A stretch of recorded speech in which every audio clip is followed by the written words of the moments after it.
Dear student, good evening. स्वागत है आप सभी का हमारे यूट्यूब चैनल प्रतियोगिता संसार में। आज का हमारा अध्ययन विषय है एग्रीकल्चर ज्योग्राफी यानी कि कृषि भूगोल, और इसमें हमारा अध्ययन टॉपिक है कृषि भूगोल की मौलिक संकल्पनाएं या आधारभूत संकल्पनाएं या अवधारणाएं। तो यहाँ पर आप लिख करके अवधारणाएं भी लिख लेंगे।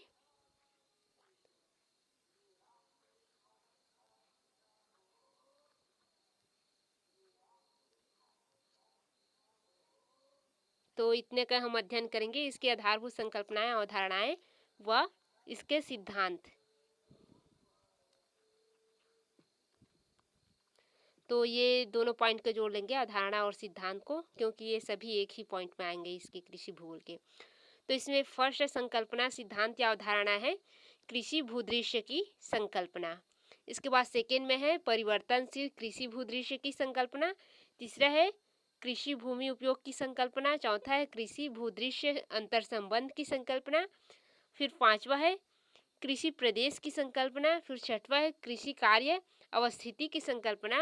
और सातवां है कृषि विकास की संकल्पना। और आठवें नंबर पे है कृषि अन्योन्य क्रिया की संकल्पना।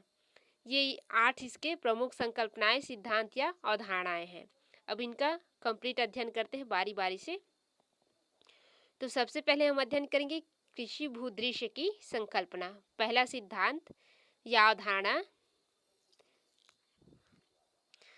कृषि कार्य के फलस्वरूप विशिष्ट प्रकार की दृश्यावली स्पष्ट रूप से दृष्टिगोचर होता है। यानी कि जब हम कृषि कार्य करते हैं तो हमें एक विशिष्ट स्वरूप देखने को मिलता है। उसी को क्या कहते हैं, कृषि भूदृश्य कहते हैं। जैसे कि कृषि में खेतों में क्या करते हैं, किसान हल चलाते दिखते हैं, तो ये क्या है, कृषि भूदृश्य की संकल्पना है। क्योंकि भूमि में क्या कर रहे हैं, एक व्यक्ति कृषि कार्य कर रहे हैं, इसी को कहते हैं कृषि भूदृश्य। इसमें क्या होता है, फसलों तथा पशुपालन के अलावा खेत तंत्र, अधिवासों के स्वरूप तथा स्थानिक परिवहन तंत्र, इन सभी को सम्मिलित किया जाता है। क्योंकि कृषि कार्य किसमें होता है, मिट्टी में होता है। और कृषि कार्य कौन करते हैं, मानव करते हैं। और किसके द्वारा करते हैं, पशु वगैरह के, और कुछ कृषि तंत्र वगैरह है, उपकरण वगैरह है, उनके माध्यम से करते हैं। और वो किसमें, उसके एकत्रित कहाँ करते हैं, अधिवासों में करते हैं। और उसके विपणन के लिए किसकी जरूरत पड़ती है, परिवहन वगैरह की जरूरत पड़ती है। यानी कि जो कृषि भूदृश्य की संकल्पना है, इसमें इन सभी को सम्मिलित किया जाता है। और यह स्वरूप प्राकृतिक, सामाजिक और सांस्कृतिक आर्थिक दशाओं पर आधारित होता है। तो ये हो गया कृषि भूदृश्य की संकल्पना है। यानी कि भूमि में जो कृषि कार्य करते दिखाई देता है, उससे संबंधित कोई भी प्रक्रिया हो, वो सभी क्या है, कृषि भूदृश्य कहलाता है। इसके पश्चात है परिवर्तनशील कृषि भूदृश्य की संकल्पना। आप सभी को पता है कि समय के अनुसार कृषि कार्य में परिवर्तन होता रहा है। प्रारंभ में क्या था, लोग पशुपालन करते थे, इससे पहले कंदमूल फल एकत्रित करते थे। इसके बाद क्या किए, पशुपालन किए। पशुपालन के बाद क्या किए, जो झूमिंग कृषि कहते हैं, जिसको स्थानांतरित कृषि, वो कार्य करते गए। इसके बाद स्थानांतरण कृषि के बाद क्या किए, स्थायी कृषि कार्य किए। तो इस प्रकार से कृषि का है परिवर्तनशील भूदृश्य की संकल्पना है। तो अब इसे देखते हैं राइटिंग के जरिए, परिवर्तनशील कृषि भूदृश्य की संकल्पना या अवधारणा को। कृषि कार्य स्थिर नहीं होता है, ये क्या होता है, निरंतर परिवर्तनशील, गतिशील होता है। इसकी परिवर्तन में परिणाम स्वरूप कृषि में क्या होता है, जो कृषि भूदृश्य है उसमें भी परिवर्तन होता रहता है, जो उसके विकास स्तर को बताता है। किसी भी कृषि भूदृश्य पर अतीत काल के कार्यों को स्पष्ट प्रभाव पड़ता है, और साथ ही मनुष्य के आर्थिक प्राविधिक उन्नति का भी प्रभाव पड़ता है। यदि मनुष्य क्या होता है, आर्थिक रूप से संपन्न नहीं होता, वो कृषि कार्य कैसे करेगा, अपने जो प्रागैतिहासिक या पुराना जो परंपरागत विधि से कृषि कार्य करता है, जो इनके पास उन्नत किस्म के उपकरण आ जाते हैं, जिनके पास आर्थिक सुदृढ़ स्थिति होती है, वो क्या करते हैं, आधुनिक उपकरण का प्रयोग करते हैं कृषि कार्य में। इस प्रकार से वो क्या होता है, परिवर्तनशील होता है। किसी भूदृश्य का परिवर्तन समय एवं क्षेत्र दोनों ही रूपों में होता है। परिवर्तनशील की मात्रा, उसकी संस्कृति, आर्थिक प्रविधि, ये सभी इसी के अनुसार उसमें प्रभावित होता है। फिर है कृषि भूदृश्य अंतर संबंध की संकल्पना। अब ये किस प्रकार से है, ये देखते हैं। कृषि भूदृश्य अंतर संबंध की संकल्पना या अवधारणा। तो कृषि कार्य पर किसी प्रदेश की भौतिक, सामाजिक, आर्थिक, राजनीतिक सभी कारक का प्रभाव स्पष्ट रूप से होता है। जो क्या करता है, वहाँ की कृषि भूदृश्य अंतर संबंध द्वारा स्पष्ट होता है। यानी कि उसके मध्य क्या संबंध है, ये दर्शाता है। राजनीति और कृषि कार्य की क्या संबंध है, आर्थिक और कृषि कार्य का क्या संबंध है, सामाजिक और कृषि कार्य से क्या संबंध है, भौतिक और कृषि कार्य से क्या संबंध है। ये सभी को दर्शाने वाला जो कार्य होता है वो कृषि भूदृश्य अंतर संबंध द्वारा होता है।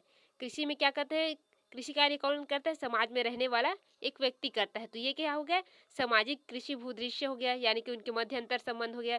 फिर है भौतिक, तो जो कृषि कार्य वो कहा था उनके लिए एक भौतिक वातावरण की आवश्यकता होती है, जैसे कि उपजाऊ मिट्टी, उसके लिए एक निश्चित तापमान वर्षा की आवश्यकता होती है। तो भौतिक तत्व और कृषि और उसके जो मानव है उसका अंतर संबंध इसको स्पष्ट कर रहा है।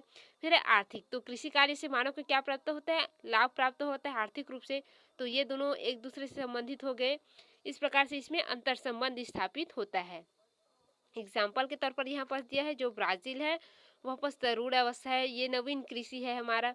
अमेरिका का है, ये प्रौढ़ अवस्था में है, ये उन्नत कृषि है और नवीन तकनीक का यहाँ पर प्रयोग होता है। एशिया है, ये वृद्धावस्था का है, यहाँ पर परंपरागत तकनीकी का प्रयोग होता है।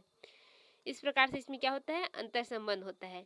इसके पश्चात नेक्स्ट हम देखते हैं कृषि कार्य अवस्थिति की संकल्पना। अब ये अवस्थिति क्या होता है, ये अध्ययन करते हैं हम। कृषि कार्य अवस्थिति की संकल्पना, तो कृषि कार्य क्या होता है, एक विशिष्ट क्षेत्र में स्थित होता है।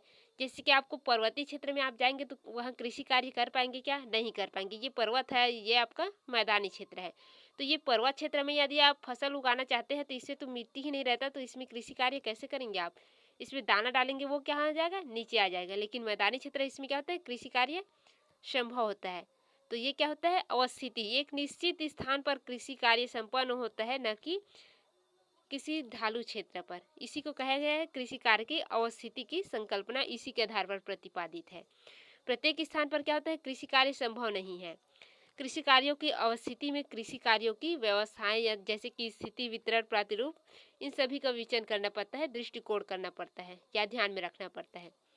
किसी भी भूदृश्य के विश्लेषण हेतु कृषि कार्यों की अवस्थिति का विवेचन आवश्यक होता है, जिसमें क्या होता है, परिवहन के साधन, बाजार की स्थिति, ग्रामीण नगरीय अधिवास की दूरी, भूमि उपयोग का प्रभाव डालने वाली अन्य कारकों का भी विश्लेषण समाहित करते हैं इसमें।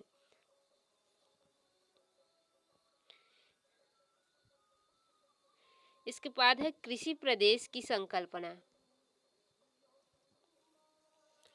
कृषि प्रदेश की संकल्पना, अब इसके बारे में देखते हैं यह अवधारणा। कृषि प्रदेश मुख्यतः क्या होता है, समरूपता होती है, यानी कि एक ऐसा प्रदेश जहाँ पर एक ही प्रकार के कृषि कार्य करते हैं, तो वो क्या कहलाता है, कृषि प्रदेश कहलाता है। ऐसा क्षेत्र जहाँ पर समान परिस्थिति होता है या पारिस्थितिकी होती है, जिसके कारण वहाँ पर समान प्रकार की कृषि कार्य होता है या कृषि होता है, उसे कृषि प्रदेश कहा जाता है। जैसे कि किसी क्षेत्र में क्या है, कन्हार मिट्टी है, तो कन्हार मिट्टी में क्या होगा, उस वहाँ की जो फसल होगी वो एक ही प्रकार की होगी, तो उसको एक कृषि प्रदेश में बांट दिए जाते हैं। इस प्रकार से वह क्या होता है, कृषि प्रदेश कहलाता है। विभिन्न प्राकृतिक एवं सांस्कृतिक प्रक्रियाओं के परिणाम स्वरूप कृषि भूदृश्यों में विभिन्नता मिलती है। विभिन्न क्षेत्रों में इन विभिन्नता के आधार पर कृषि प्रदेशों का निर्धारण भी विभिन्न कारकों के आधार पर निश्चित किया जाता है। जैसे कि यहाँ पर एग्जाम्पल ले तो हम क्या करेंगे, उष्णकटिबंधीय कृषि प्रदेश होता है, जिसमें क्या होता है आपके उष्ण आर्द्र कृषि प्रदेश होता है, सवाना कृषि प्रदेश होता है जिसमें खास वगैरह का कृषि कार्य करते हैं। पशुपालन कृषि प्रदेश हो जाता है, जहाँ पर क्या होता है, मरुस्थली भूमि होता है और जहाँ पर घास का उत्पादन होता है वहाँ पर पशुपालन कृषि होता है। इस प्रकार से या दूध उत्पादन कृषि होता है। इस प्रकार से क्या होते हैं, उसको एक प्रदेश में बांटा जाता है। फिर है कार्यात्मक अन्योन्य क्रिया संकल्पना। अब ये क्या है, ये देखते हैं। वर्तमान समय में विभिन्न कृषि प्रदेशों में परस्पर कार्यात्मक अंतर संबंध पाए जाते हैं, यानी कि उनमें अलग अलग प्रकार के कार्य संपन्न होते हैं उन प्रदेशों में। तो अन्योन्य क्रिया यानी कि कृषि के साथ अन्य क्रिया भी उसमें सम्मिलित होता है। जैसे कि फसल उत्पादन एक कृषि कार्य हो गया, अब इसके साथ लोग क्या करते हैं, पशुपालन करते हैं। और पशुपालन इन सभी को ले जाने के लिए किसकी प्रयोग करते हैं, यातायात का प्रयोग करते हैं। इसमें परिवहन लगता है और उसके बाद क्या करते हैं, हम ये जो फसल है उसको आदान प्रदान करते हैं, बाजार तक पहुंचाते हैं, इसके बाद हमें आय प्राप्त होता है। इस प्रकार से क्या है, ये कृषि कार्य अन्योन्य क्रिया की संकल्पना है। कृषि कार्य के साथ अन्य क्रिया भी हमें करना पड़ता है उसकी विपणन वगैरह के लिए। इस प्रकार से ये क्या हो गया, कृषि कार्य अन्योन्य क्रिया की संकल्पना। फिर है कृषि विकास या नियोजन की संकल्पना। तो ये कैसे होता है, कृषि के विभिन्न प्रकार की समस्याओं को समाधान के लिए कृषि विकास या कृषि का नियोजन की जाती है। तो उसी के आधार पर कृषि विकास या नियोजन की संकल्पना को दिया गया है। तो इसमें देखते हैं, सामान्य कृषि विकास से तात्पर्य है उसकी उत्पादकता में वृद्धि, यानी कि कृषि विकास का मतलब उसके उत्पादन में वृद्धि लेना। किसी क्षेत्र में क्या हो रहा है, मिट्टी अनुपजाऊ हो गया है, वहाँ पर से उत्पादन कम हो रहा है, तो वहाँ के उत्पादन को बढ़ाने के लिए जो योजना हम तैयार करेंगे वही क्या कहलाएगा, कृषि विकास के लिए नियोजन कहलाता है। यह वृद्धि क्या होते हैं, वैज्ञानिक विधि या उत्पादन वर्धक जो निवेश वगैरह है उनके द्वारा संभव होता है। इसी आधार पर क्या करते हैं, कृषि विकास को उत्पादकता में वृद्धि माना जाता है। परंतु अब इसमें क्या होता है, परिवर्तन हो चुका है। उत्पादकता में होने वाले जो परिवर्तन है उसको वृद्धि शब्द का प्रयोग किया जाता है तथा विकास शब्द का व्यापक अर्थ में प्रयोग करते हैं। इस प्रकार कृषि विकास के तात्पर्य है उत्पादकता की वृद्धि से, जिसका लाभ क्या होता है, समाज के सभी वर्गों को मिलता है। तो ये क्या हो गया, कृषि विकास या नियोजन की संकल्पना। तो इस प्रकार से ये इनके संकल्पनाएं हैं। तो ये संकल्पनाएं कंप्लीट हो गया। अब अगला टॉपिक के साथ अगले क्लास में मिलते हैं। धन्यवाद। यदि आपको कृषि भूगोल से किसी और टॉपिक पर या किसी भी विषय पर आपको क्लास चाहिए तो आप कमेंट जरूर किया करें। धन्यवाद।